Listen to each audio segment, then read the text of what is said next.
Shalom mga kapatiran dito sa Assembly of Yahuwah Philippines. Ngayon po ay 025-2026. 6:51 na po ng gabi at araw po ng Miyerkules ngayon sa Gregorian calendar. Mga kapatid, on this weekly uh, sharing from the book of Psalm, mga kapatid, or Taalyam, nasa Taalyam 130 na po tayo ngayon mga kapatid. So we are on this uh, series of reading every araw ng Miyerkules mga kapatid. Itong Psalm 130, bigyan ko sandali ng background. And then after this, I would like to ask a volunteer to read the 8 verses mga kapatid. So pwede na kayong mag-isip kung sino po ang pwedeng maka-volunteer after I give a short introduction. Itong Taalyam 1 o Psalm 130 is an individual lament.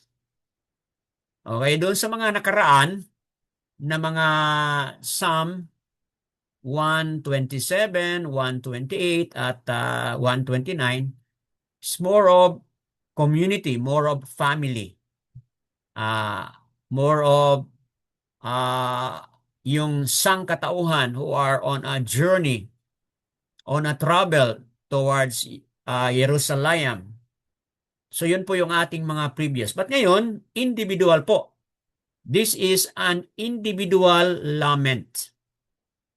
So when we say lament, ito po ay isang pagkasabi ng idea na parang nagkakaroon po ng malalim na problema.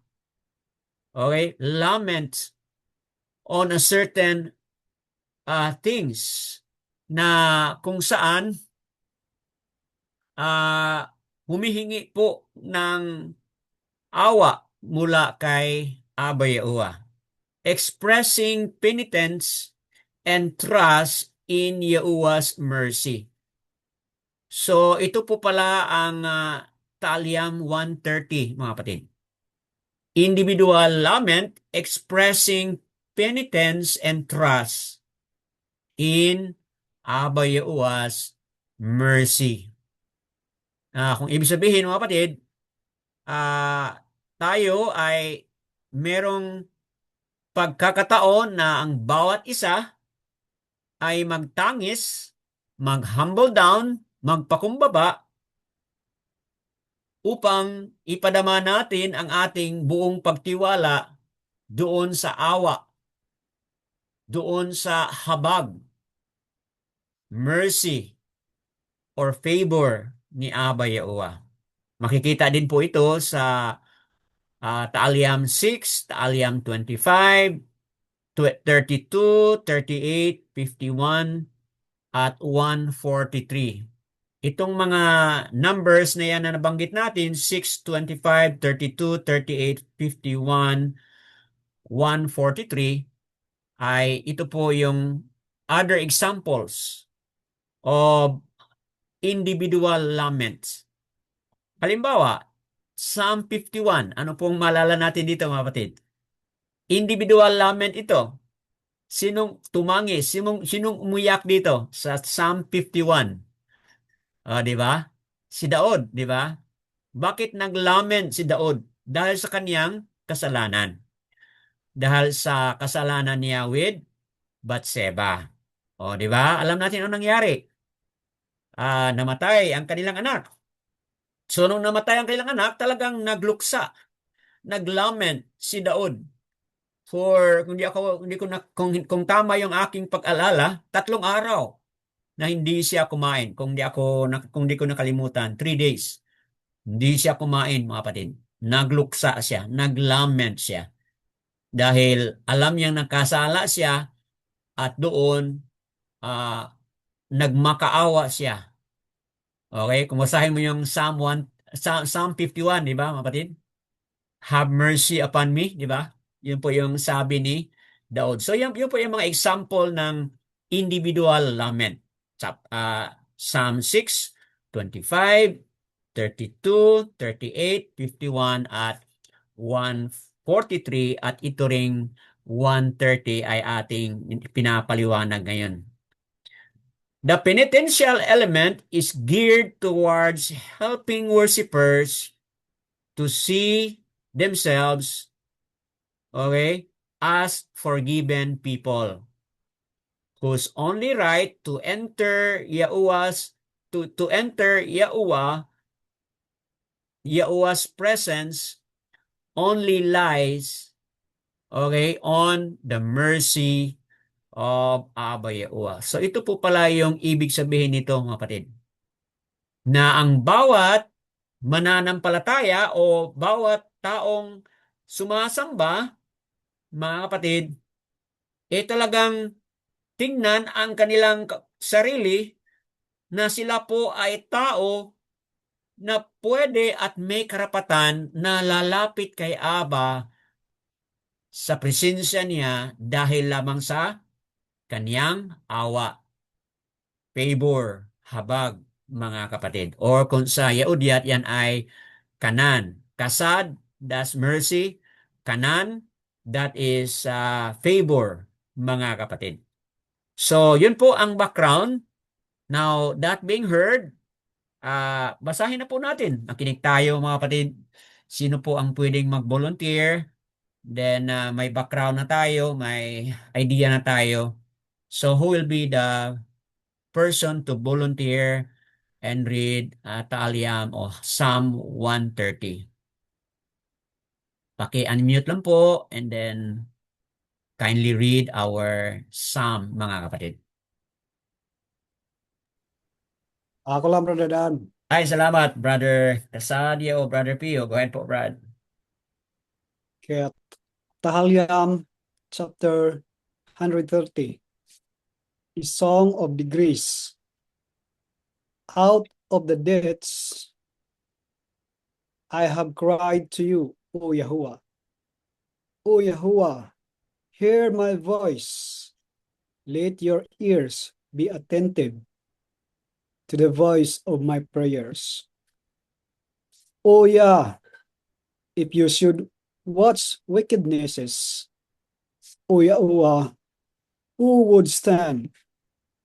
But with you there is forgiveness, that you might be revered.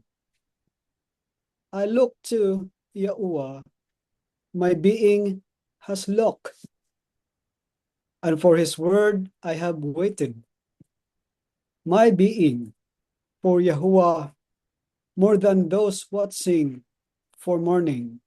What sing for morning? O Yasral, wait for Yahuwah.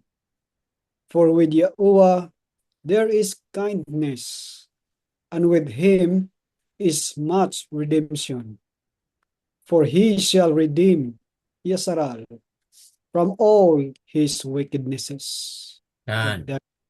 Yada. Yahuwah. So, napakagandang pagkabasa, mga kapatid. At nabasa na po natin, narinig na natin ang ating mga background. So, sino pong mauna na magbahagi, mag-share, mga kapatid? Shalom din po kay Brother Junicio and Sister Gina. Shalom po. Okay, Alam po, mga kapatid. Opo, yadaya wa. Let's welcome po. Sinong maunang mag-share something that resonates, something that ah ah parang may kutob ka na Abu Yahuwah is talking and you would like to share what is that in your heart and in your mind? Meron po ba, mga kapatid? Or paliwanag muna natin ang ilang mga verses and then ano kaya balik tayo mamaya sa inyo. Okay lang ba? Ganon, mga kapatid? Or meron na bang ready dito na magbahagi or mag-share? Okay? Okay po. Habang nag-iisip kayo, mga kapatid, allow your mind to work and process kung ano po yung mga pangungusap. ni Abba Yahuwah sa inyo. Let me proceed po sa sharing. Verses 1 and 2, ayon sa nabasa na at sa nakaraang Shabbat, mga kapatid, ay napag-usapan na natin po ito, verses 1 and 2. O Yahuwah, hear my voice. Okay, 1, out of the depths I have cried to you, O Yahuwah. O Yahuwah, hear my voice. Let your ears be attentive. So ito na nga yung penitent. Ito na nga yung lament. Pagluksa, yung pag-humble down ng psalmist sa harapan ni Abba Yahuwah, mga kapatid. Sabi niya, hear my cry for mercy. Sa ibang version, hear my cry for mercy. Yun po ang nakasulat po sa ibang version, mga kapatid. Okay? The psalmist climbs from out of the depths of misery over sin to confession of it. Okay? So, yung lament, kung bakit may lament ang psalmist ay dahil pala ay merong kasalanan. Merong misery over sin. Okay? Yan po pala ang dahilan kung bakit ang psalmist talagang nagmamakaawa. Dahil po merong merong misery. Kung sa ibang pagkasabi po, naging miserable po ang kaniyang buhay. Tama ba yung word na miserable? Tagalog ba yan o Cebuano? Miserable. What's that in Tagalog? Mga kapatid. So, naging miserable ang kaniyang buhay dahil po sa kasalanan. Okay?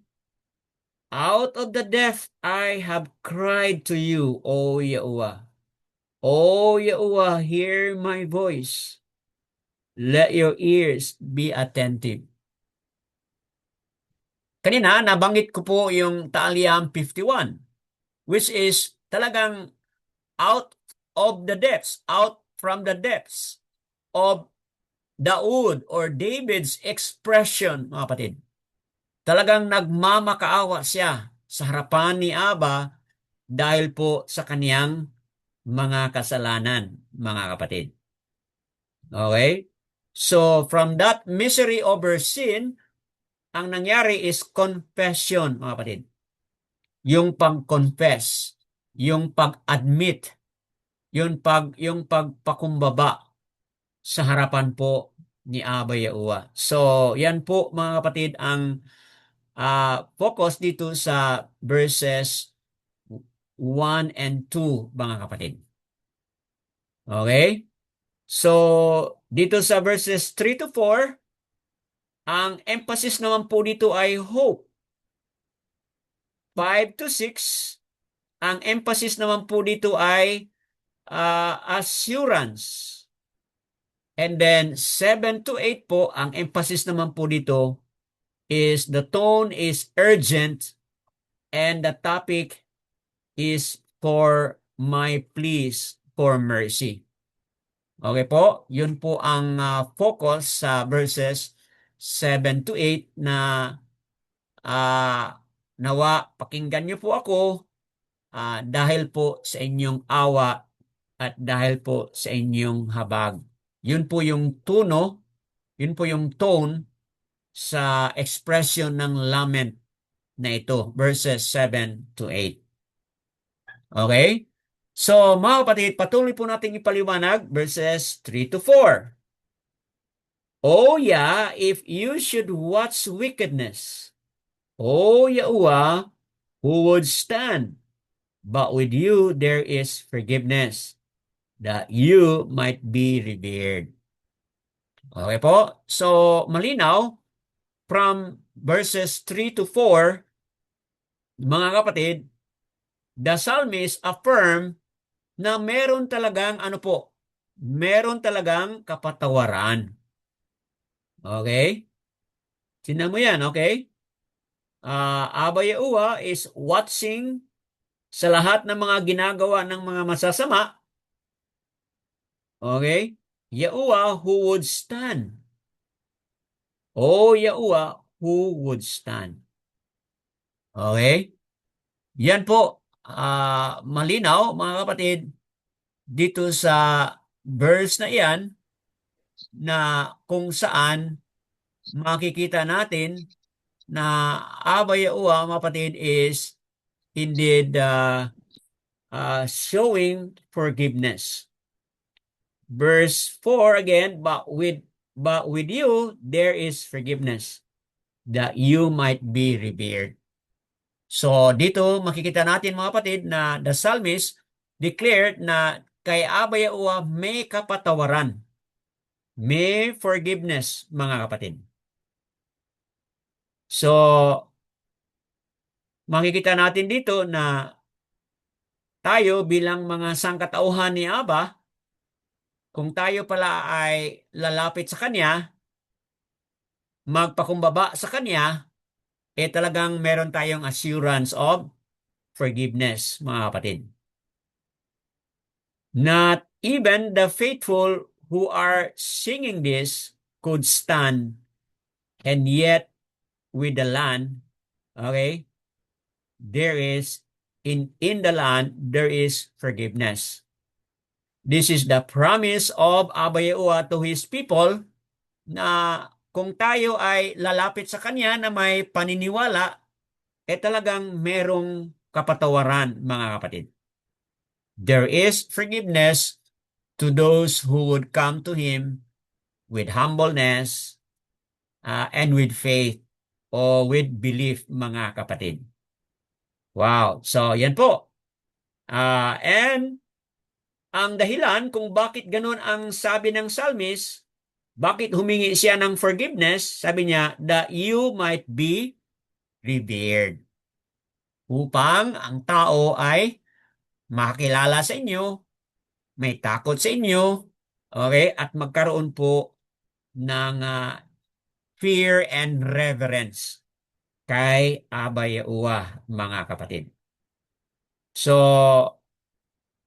on the part sa ating mananampalataya ngayon, mga kapatid, assure tayo na kapag tayo pala ay lalapit kay Abba, abundance po yung kaniyang awa, habag. And there is indeed certainty of forgiveness, mga kapatid. Bakit po gagawin ni Abba yon? Kasi gusto ni Abba na tayong mga mananampalataya, tayong mga mananambahan sa Kanya, talagang makaramdam po ng takot, okay? Fear and serve Abba Yahuwah in loving reverence. Yun po pala ang intention ni Abba. Kung bakit nag-iral lagi yung kaniyang awa at habag. Upang tayo na mananambahan sa Kanya, na mananampalataya sa Kanya, mag-serve po tayo. Magsilbi tayo kay Abba na may pagmamahal at may takot sa Kanya. Yun po pala ang lagay nating ilalagay sa ating isip. Napakabuti ni Abba, napakamawain ni Abba, pero may dahilan pala yun. Gusto niya na tayo ay magkaroon po ng service, that we will serve Him lovingly with reverence, mga kapatid. Okay, proceed po tayo sa verse 5 to 8. Verse 5 to 8, I look to Yahuwah, my being has looked, and for His word I have waited. My being for Yahuwah, more than those watching for morning, watching for morning. Okay? So, ano po yung focus dito sa 5 and 6? Look to Yahuwah, my being has looked. So, nakatutok tayo kay Aba Yahuwah. Bakit po hindi nakasabi diyan mata? But ang nakasabi diyan is my being. Sa ibang version, ang ginamit diyan ay my soul. Kung sa Hebrew, yan po ay napas. My napas, my soul, my being, mga kapatid. Look to Yahuwah. So ano po yun? Bakit hindi po mata ang ginamit? Kasi po, we cannot see Abba Yahuwah. Di ba mga kapatid? We cannot see Him. Di natin siya makikita. He is invisible. Pero ano po? Bakit po being? Bakit po ang soul ang pinag-usapan? My being, my napas. Look for you, mga kapatid.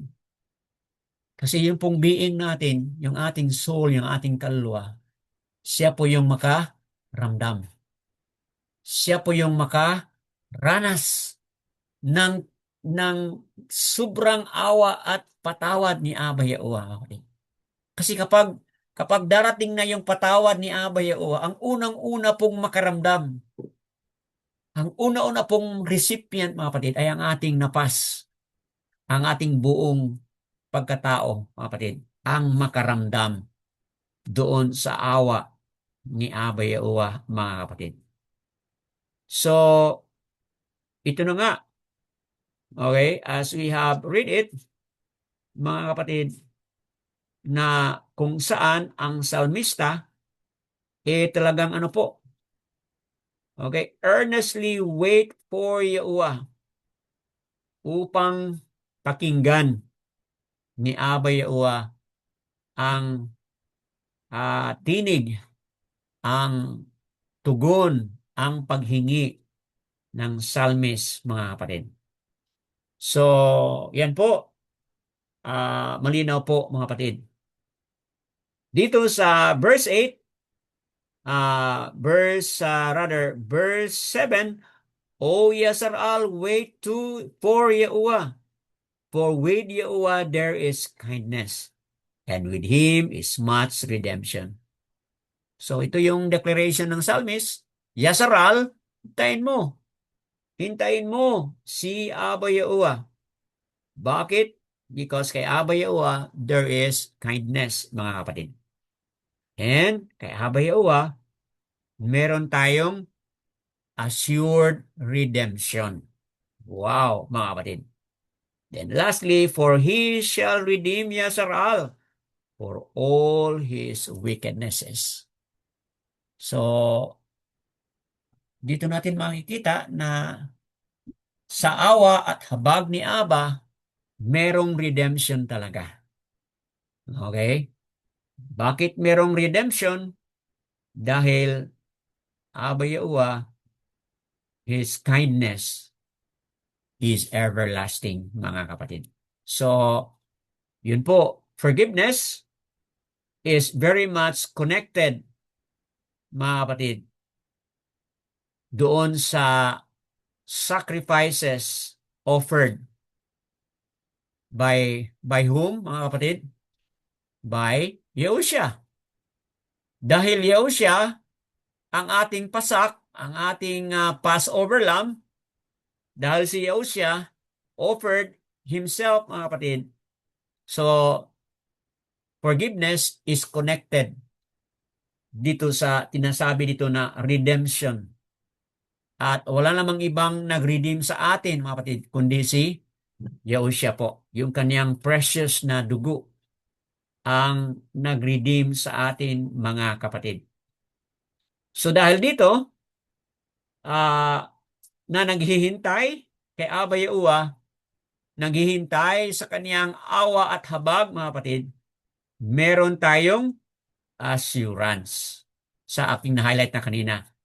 Meron tayong assurance. To everyone, merong hope, mga kapatid. There is hope in Abba Yahuwah, with whom there is what? Steadfast love and plentiful redemption. Yahuwah is the one who will redeem Yezreel for all his iniquities, mga kapatid. So, redeem from all his iniquities, ang ibig sabihin niyan is deliverance from penalties. Okay? Yan po ang ibig sabihin niyan, mga kapatid. Itong word na redeem, Yezreel, from his iniquities, ang ibig sabihin po niyan, deliverance from penalties. So, yan po mga kapatid, meron po talagang kapatawaran. Why na merong kapatawaran? Dahil Aba Yahuwah, ang awa at ang kanyang habag ay pinadama na, pinakita na, mga kapatid, sa pamamagitan ni Yehusha. Nung siya ay pumunta dito at siya ay naipako sa kahoy, yun po pala mga kapatid ay talagang malaking gawa ng awa at habag ni Aba Yahuwah, mga kapatid. So, yun po ang aking nais na i-highlight na kung saan tayo bilang mga sangkatauhan ni Aba are very much dependent on His mercy and His favor, mga kapatid. So what is this? What is the meaning of this sa ating journey ngayon? Sa ating journey ngayon, mga kapatid, di ba po, emphasize po natin yung ating pag-observe ng Shabbat. Emphasize po natin yung ating pag-observe ng mga kapiyastahan. Di ba, mga kapatid? But, in our observance, meron talagang meron tayong mga limitations. Minsan, hindi natin ma-perfect, mga kapatid. Meron tayong mag-observance on the feast. May mga kapiyastahan tayo, mga kapatid, na sinusunod. And I would say, none of us here is able to do it perfectly, mga kapatid. Tama ba, mga kapatid? Walang isa sa atin dito na makapagsabi na, oh, Brother Dan, talagang 100% na perfect ko ang lahat na yan. Wala, mga kapatid. That's the reality. So, anong ibig sabihin? Ang ibig sabihin ba, hindi na lang tayo mag-observe dahil di naman natin na perfect? The issue is, no, hindi po. Kahit hindi natin na perfect, patuloy pa rin yung ating pag-observe. Bakit po? Kasi yung ating pag-observe is out of the abundance of the heart, doon sa kanyang awa at sa kanyang habag. We have emphasized here mula pa kanina sa verse 1 hanggang dito sa verse 8. Our service kay Aba Yahuwah, ipakita po natin paano po natin ipakita ang ating loving service sa Kanya. Pag-observe po ng araw ng pamamahinga. Pag-observe po ng fiest.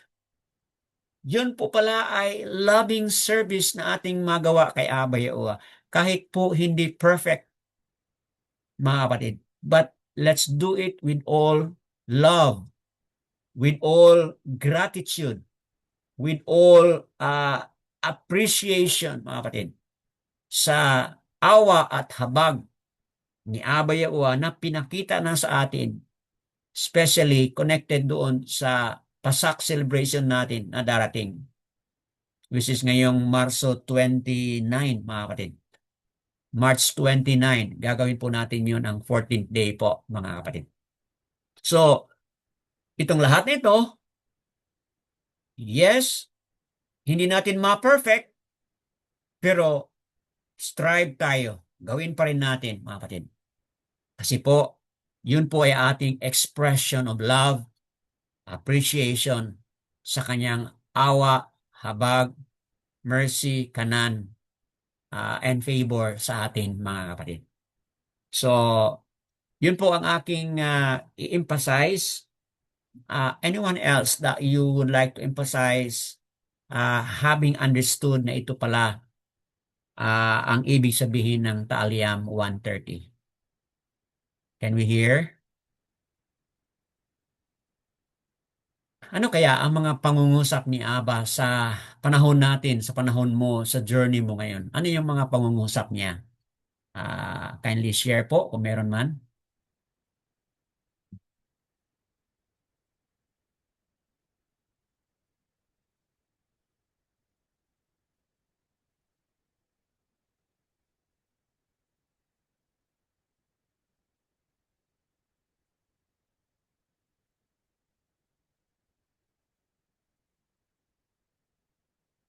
Okay? Who would like to break the silence?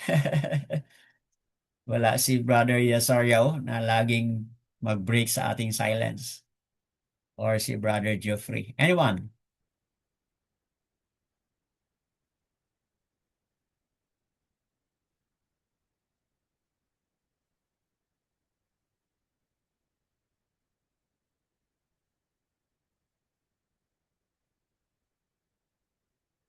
Meron ba, mga kapatid?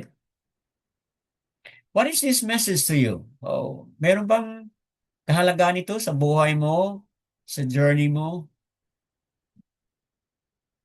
May naramdaman ka ba? Abba Yahuwah is talking to you from this passage, mga kapatid.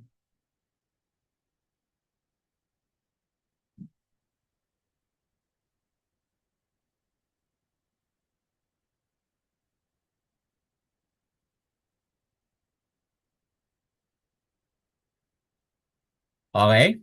Feel free po if there is one or if there are two. Feel free po to share, mga kapatid.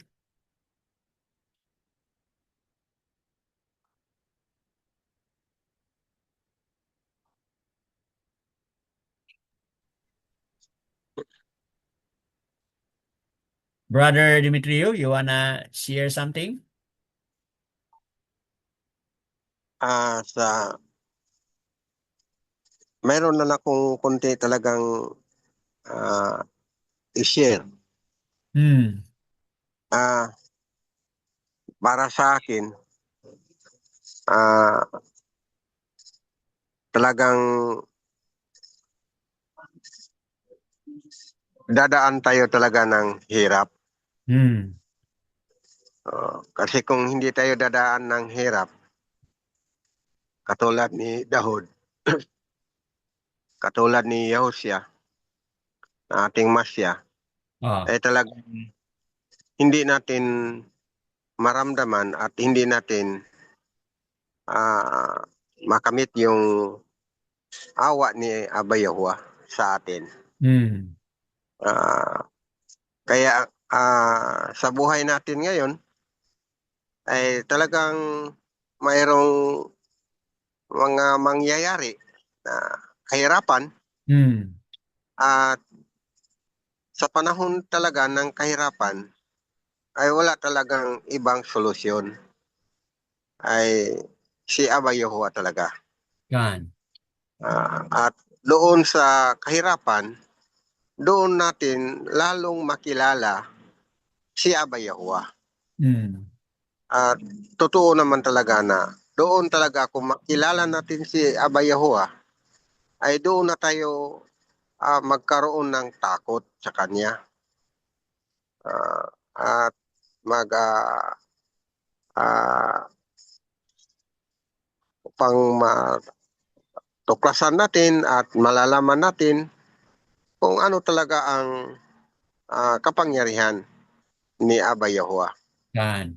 Ah, Kasi noon,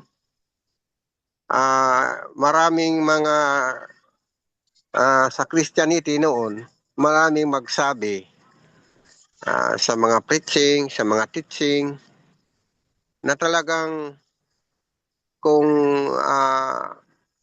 nakilala mo si Aba Yahuwah, ay talaga wala ng hirap. Hmm. Pero yun ang palagi kong iniisip na talagang mali, talagang dadaan tayo ng hirap Hmm. pang makilala natin si Abay Yahuwah. At doon sa pagkakilala natin kay Abay Yahuwah, doon na rin natin may share yung kung paano tayo tinulungan ni Abay Yahuwah. At pwede na rin mapagbahagi natin doon sa ating mga kasama at doon sa mga ibang tao na talagang dadaan tayo ng hirap Oh, at hindi tayo matakot kasi nandyan talaga ang habak at awa ni Abay Yahuwah yan. sa lahat. Kasi kahit noon pa ako sa Christianity, talagang admitado ako na talagang marami akong napagdaanan na problem. At walang ibang naglutas. Hindi ako, hindi yung government natin, kung hindi si Abay Yahuwah talaga. Hmm. Ah, Talagang doon natin maramdaman kung ang tuwa na talagang totoo na si Abay Yahuwah ay makikinig at magbigay sa atin ng pangailangan natin. At kung lalo na ngayon na tayo ay mga Yahuwah believer na, totoo naman talaga yung sabi ni Brother Dan na ah, hindi tayo perfect na nag-observe ng Shabbat o ano ba yung mga tura o kapistahan. Pero hindi ibig sabihin na talagang hinto na tayo ng sabat at pag yes at ano pa dyan. Talagang patuloy. Kasi ang tinitingnan talaga ni Abay Yahuwah, ah, yung puso natin, Hmm. Kan. yung paniniwala natin. At uh, gumagawa tayo kahit mali. Hmm. Yun talaga ang ah, dapat na pagpatuloy natin sa ating buhay ngayon. At dahil dyan, kasi talagang dadaan man tayo ng hirap, at patuloy ang ating mga prayer, Hmm. pag-worship. Kasi kung wala ng hirap, talagang wala nang mag-worship. Oh, kasi yun ang paraan ni Abay Yahuwah upang tayo ay makilala niya na talagang tayo ay devoted kay Abay Yahuwah kahit mahirap, kahit ano pa dyan. So, yun lang ang masasabi ko sa lesson natin ngayon na para sa akin talaga ang lesson na ito ay pinakamaganda dahil tinuruan tayo. At sa palagay ko, sa buhay natin ngayon, ito ang pinaka-the best na pinag-aralan natin na natuturuan tayo kung paano tayo, anong gawin natin. Hmm. At ito ang isang paraan na sinabi ni Yehovah ngayon sa atin na mag-alis ng ating takot at Oh. mag-alis atin ng gulo sa ating buhay, sa ating isip na talagang kailangan pala talaga tayo ay magpatuloy na mag-pray, magpatuloy na magpalapit kay Abay Yahuwah kasi ang pag-asa natin ay nandyan kay Abay Yahuwah talaga. Yun lang ang masasabi Yada. ko, brother. Yada Yahuwah. Pag-asa natin ay nandyan sa kanyang habag, nandyan sa kanyang awa, mga kapatid. Nandyan po sa kanyang kanan. Wow, yada Yahuwah. So emphasizing itong crisis ngayon at emphasizing din po sa ating journey. Yada Yahuwah po, mga kapatid. Praises kay Abayawa sa kanyang pangungusap. Let's welcome some more. Sino pa po? Meron kayong mga reflection? Meron kayong mga naunawaan na nangungusap si Abayawa sa inyo? Go ahead po. Pwede kayong mag-unmute at magbahagi.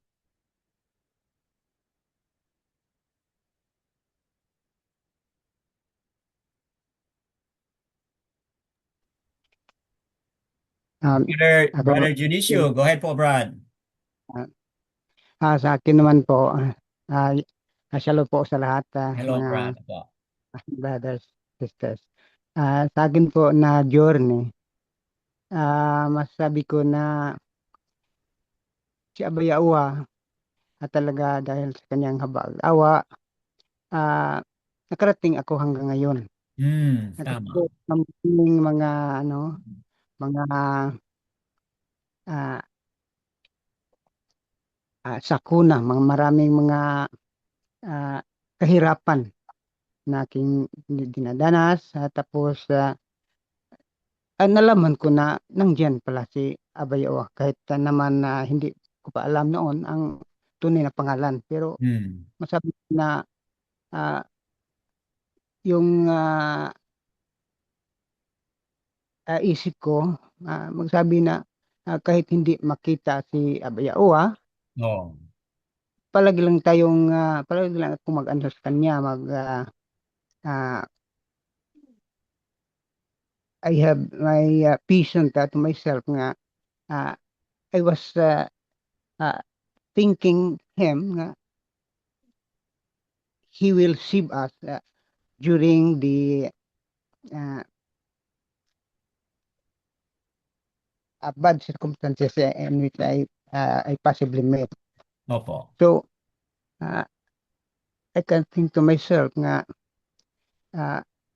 when I'm walking, we do not know nga Abayawa was there. We can see nga Abayawa nandyan kung tayo makamit ng mga accident, tapos maligtas tayo. Masabi natin dahil po sa habag at awa ni Abayawa, nagkaganon ang pangyayari. Kasi po, kung wala pa siya, wala tayo. Parang hindi makarating hanggang ngayon ang ating buhay. So, dahil po sa walang perfect sa atin, nakaalain lang natin na yung ginagawa natin ay tama na, pero may mali pa rin, no? Kasi hindi man tayo maka-perfect, lalo na noon na parang hindi ko maano ba kung ano kaya ang tura ni Abayawa, kasi po hindi man ako hindi man ako nag-ano na palaging nagbasa ng ano yung scriptures kahit noon na yung wala magaming ano Bible noon, no, nag-aral pa ako. So pero pininiwalaan ko po na nandyan si Abayawa, no, palaging naggabay, palaging tulong kung ano man ang kinakailangan natin kung magkakahirap tayo sa paggawa nito. So yun lang masabi ko na ito po'y dahil sa habag at awa, no? Mercy of and kindness of Abayawa.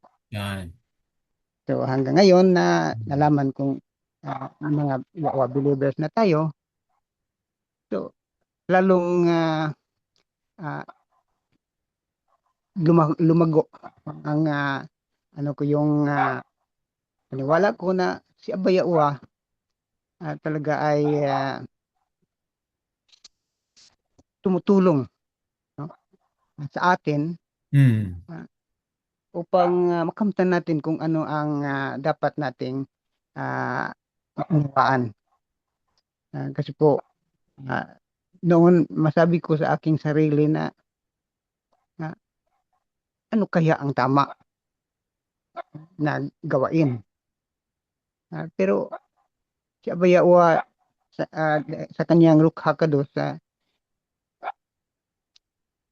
tinulungan niya na malaman ko sa Opo. ngayon. Kasi ah, ano ko ng mga, kahit po hindi ako nakapunta ng iba't ibang mga religious group, Hmm. at siya talaga naggabay at ah, sa akin na hindi ako makapunta roon sa kasamaan. Kasi po Hmm. yung mga kapatid ko, Wow. ah, yun ang mag-ano sa akin. No? Pero parang I also choose my friend. Kaya hindi man ko sasama yung mga mga Hmm. o na ah, masabi ko na ah, mga masama. Hindi man ko Oh. sasama. Ah, pero hinayaan ko rin sila na ah, kasi po kung sisitahin natin, parang tayo ang maging kaaway nila.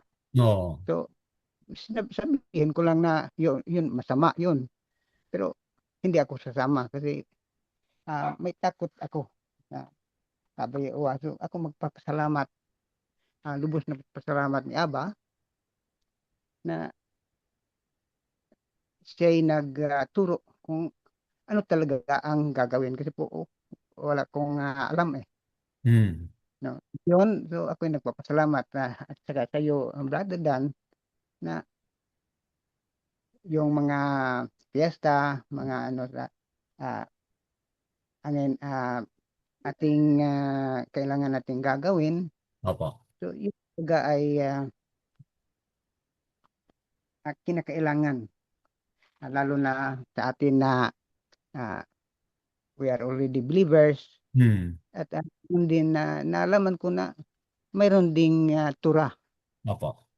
na everlasting tura na kinakailangan hindi natin makakalimutan. So, yun lang, Brother Dan, ang Yada. masabi ko sa atin. Opo. Yada. Yawa, mga kapatid, praises kay Aba Yawa sa pagpapahayag, sharing ni Brother Junicio, mga kapatid. So, ah, napaka-inspiring testimony po sa ginawa ni Aba sa kanya. Katulad na rin po nung ah, connected din po doon sa na-highlight ni Brother Demetrio. Okay, mga kapatid, meron pa bang isa o dalawa? Then we will end. Brother Dan. Opo, Brother Felix, go ahead po. Actually, may katanungan ako eh. Oh, okay. Sige po. Mamaya na pa yung katanungan. Gusto ko lang i-share dito sa yung verse 5. Opo, Sa, verse 5. I wait for Yahweh, my soul does wait, and in His word do I hope. So napakaganda nito. Ito nangusap sa akin ngayon Wow. na verse. Dito lang nagpapatunay po na gaano kaimportante sa buhay natin yung kanyang salita, yung kanyang pangako. Opo. Opo, makapangyarihan ang kanyang mga pangako, ang kanyang salita. Tanggalin natin yung wag nating gawin na hindi tayo umasa sa kanyang mga pangako. Ang mangyayari sa atin, mapaparalyze po tayo. Manghihina po tayo. Tama. Yan po ang mangyayari sa atin. Yung magdududa tayo, huwag po nating gawin yan. Kahit ano pa man ang nangyayari sa paligid natin, doon tayo tumingin sa kanyang salita. Ang dami niyang pangako eh. Kung talagang sasaliksikin natin ang kanyang salita, ang dami. 'Di ba yung sabi nga yung word na fear not, 'di ba? Opo. Enough for sa isang taon yun eh. Nailaan sa atin yung fear not na word na itala sa scripture. Enough po yun na i-remind tayo na wag tayong matakot. So, yun po ang yun lang po ang may share ko na patuloy lang po tayo. Patuloy lang tayo. Ano man na mangyari, patuloy tayo. Yung salita ng Ama ang magbibigay sa atin ng shalom. Yan lang Tama. po. Yan lang po. Yada. So ang katanungan ko naman, Opo. kapatid, ganito. Nabanggit kasi dito ang soul. Di ba Oo. napas po yun? Sabi niyo napas. Napas Opo. sa Hebrew. So ang spirit ay ruwak. Ganun po ba? Opo. Opo. Ang katanungan ko, kasi sinabi ni Daud, renew the right spirit in me. Ano Oo. po ang kaibahan ng ruwak sa napas?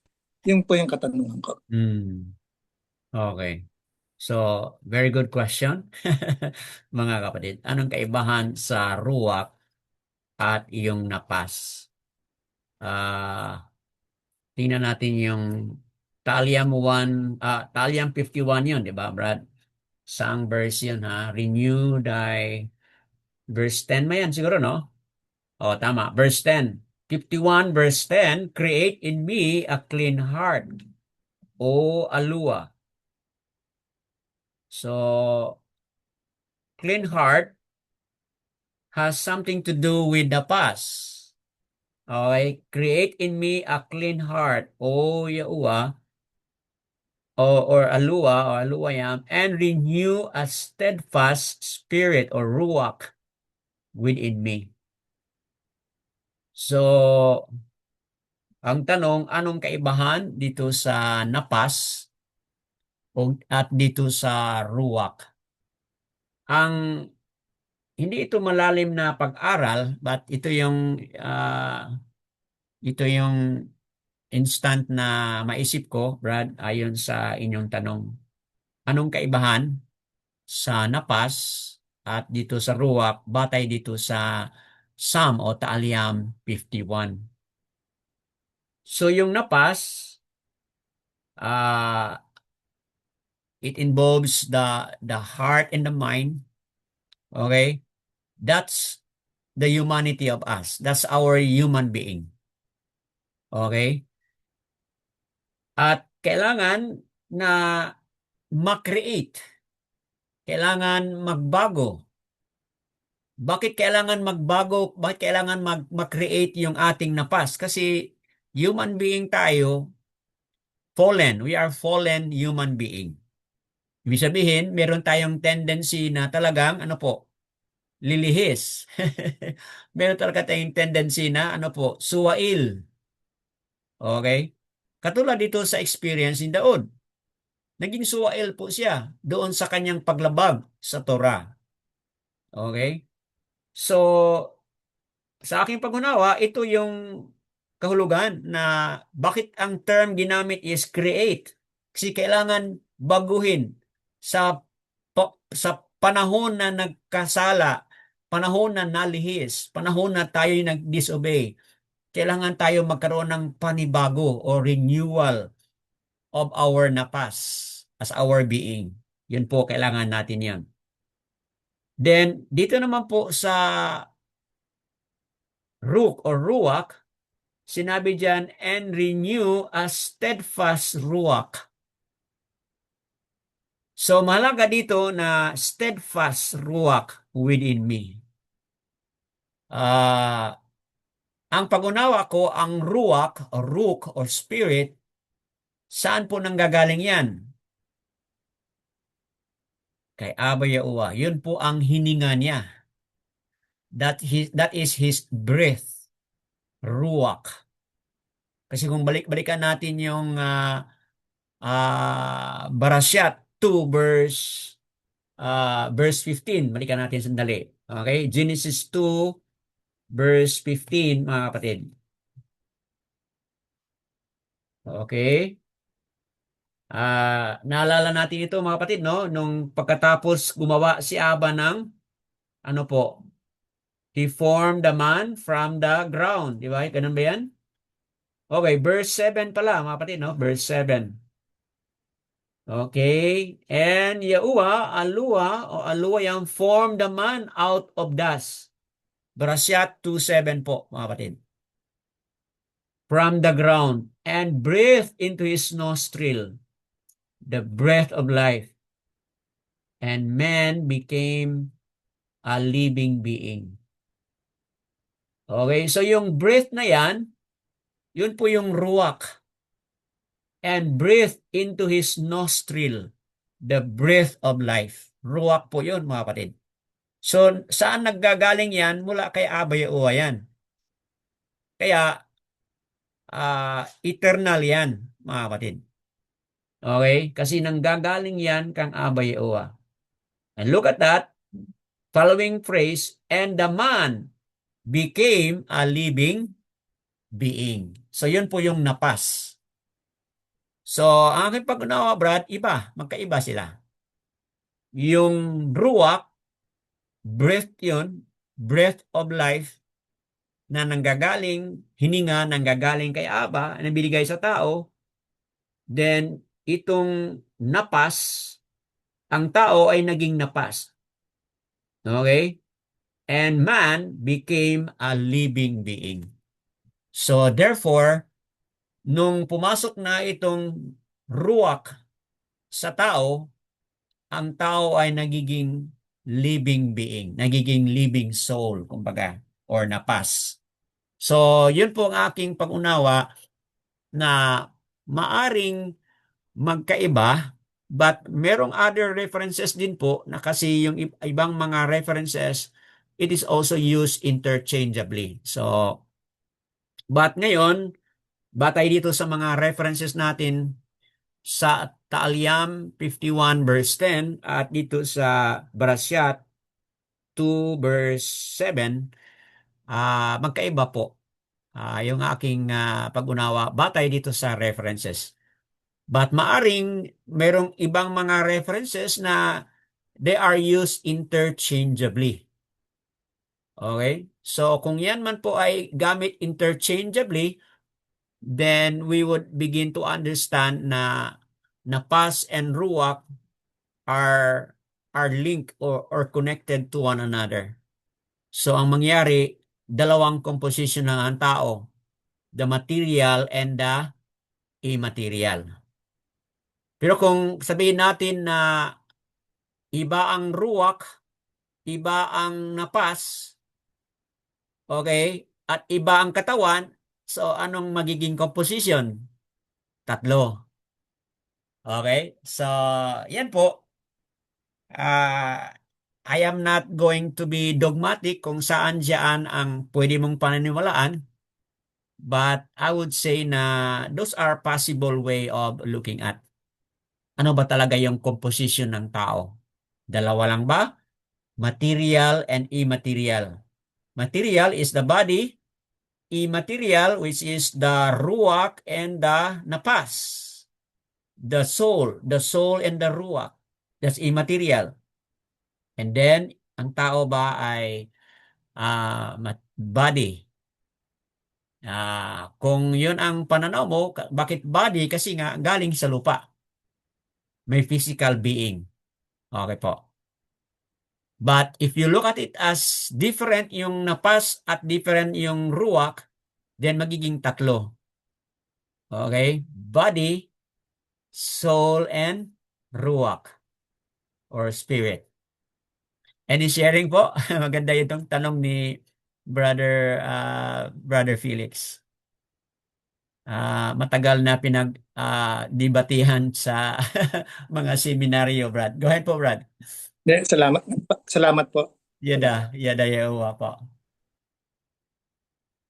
Okay po. Anyone else would like to share or meron ba kayong mga additional pa na bahagi? Maganda yung verse mo, Brad, no? Na highlight mo, hindi tayo matinag kung ano yung mga pangyayari ngayon so long as balik tayo doon sa salita, mga promises ni Abba para makakaroon tayo ng lakas. Okay po? Doon sa mga weaknesses, mga limitation natin, sa mga crisis ngayon, wow, napakagandang solusyon po yun, Brother Felix. Solusyon po ni Abba yung verse 5 na yun na highlight mo that would address itong mga limitation natin, itong mga takot natin sa mga pangyayari, that will all fit into a solution. So long as hawak tayo sa mga promises ni Abba Yahuwah. Ang lahat ng mga challenges na yan ay ma-overcome po natin. Yada Yahuwah. Praises po. Anyone else would like to share bago tayo magtapos? Is there something else na nais mong i-highlight na yan ay pangungusap ni Aba sa Yahuwah sa inyo, mga kapatid? Okay po. Kung wala na, mga kapatiran na manunood sa Republish, maraming magandang mga lessons, pangungusap si Aba Yahuwah sa atin. Nawa, patuloy kayong magbukas ang inyong mga puso't isipan at makinig sa anong sasabihin ni Aba Yahuwah sa kanyang mga salita. There is hope indeed, mga kapatid. There is hope. Kaya patuloy tayong manatili, mag-remain faithful in our service and following the Torah. Remain faithful po tayo. After all, knowing that ang habag, ang awa ni Aba Yahuwah ay laging nandyan para sa atin. Yada Yahuwah, Basyam Yehusha, Kan.